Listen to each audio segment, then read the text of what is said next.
Good morning दोस्तों। आज हम पढ़ने जा रहे हैं इजराइल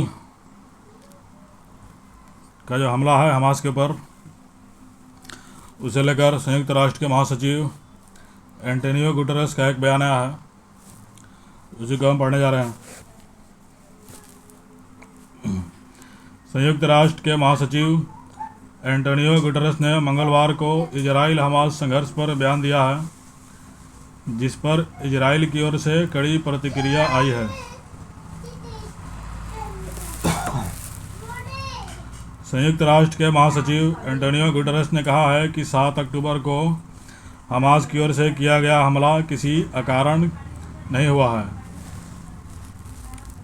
उन्होंने कहा कि फिलिस्तीनी लोग पिछले 56 सालों से दम घोंटू कब्जे की प्रताड़ना झेल रहे हैं। उन्होंने अपनी ज़मीन को धीरे धीरे इजरायली बस्तियों की चपेट में आते देखा है, हिंसा की चपेट में आते देखा है। उनकी अर्थव्यवस्था चरमरा गई,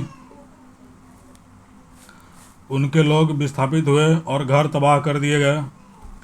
उनके कष्टों के राजनीतिक समाधान की उम्मीदें धूमिल हो रही थी।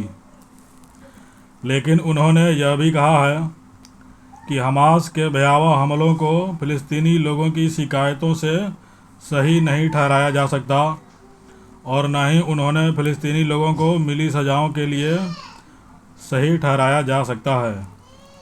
यह बयान आने के बाद संयुक्त राष्ट्र में इजरायली एम्बेसडर गिलाड एर्डान ने गुटेरेस के इस्तीफे की मांग की है। इस बीच हमास नियंत्रित गाजा के स्वास्थ्य मंत्रालय ने कहा है कि पिछले 24 घंटों में गाजा में 700 से अधिक लोगों की मौत हुई है।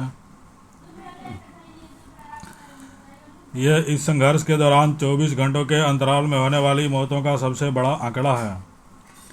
इसके साथ ही अब तक इस संघर्ष में इजरायली बमबारी की वजह से गाजा में मरने वालों की संख्या 5700 से ज़्यादा हो चुकी है। वहीं इजराइल में इस संघर्ष की वजह से 1400 से अधिक लोगों की मौत हुई है।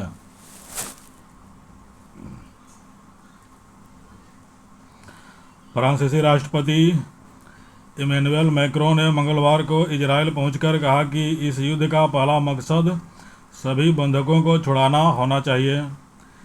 चीनी विदेश मंत्री ने कहा है कि इजराइल को अपनी रक्षा करने का अधिकार है, लेकिन अंतर्राष्ट्रीय कानूनों का पालन भी करना होगा।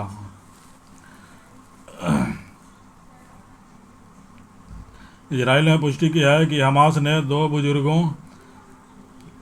महिलाओं बंधकों को छोड़ दिया है। अब तक हमास कुल 4 बंधकों को छोड़ चुका है।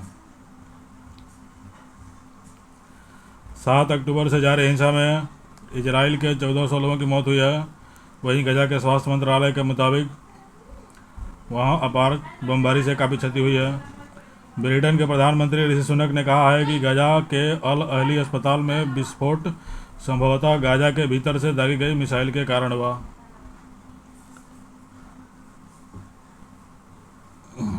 ठीक है, तो ये रिपोर्ट समाप्त होती है। Thank you.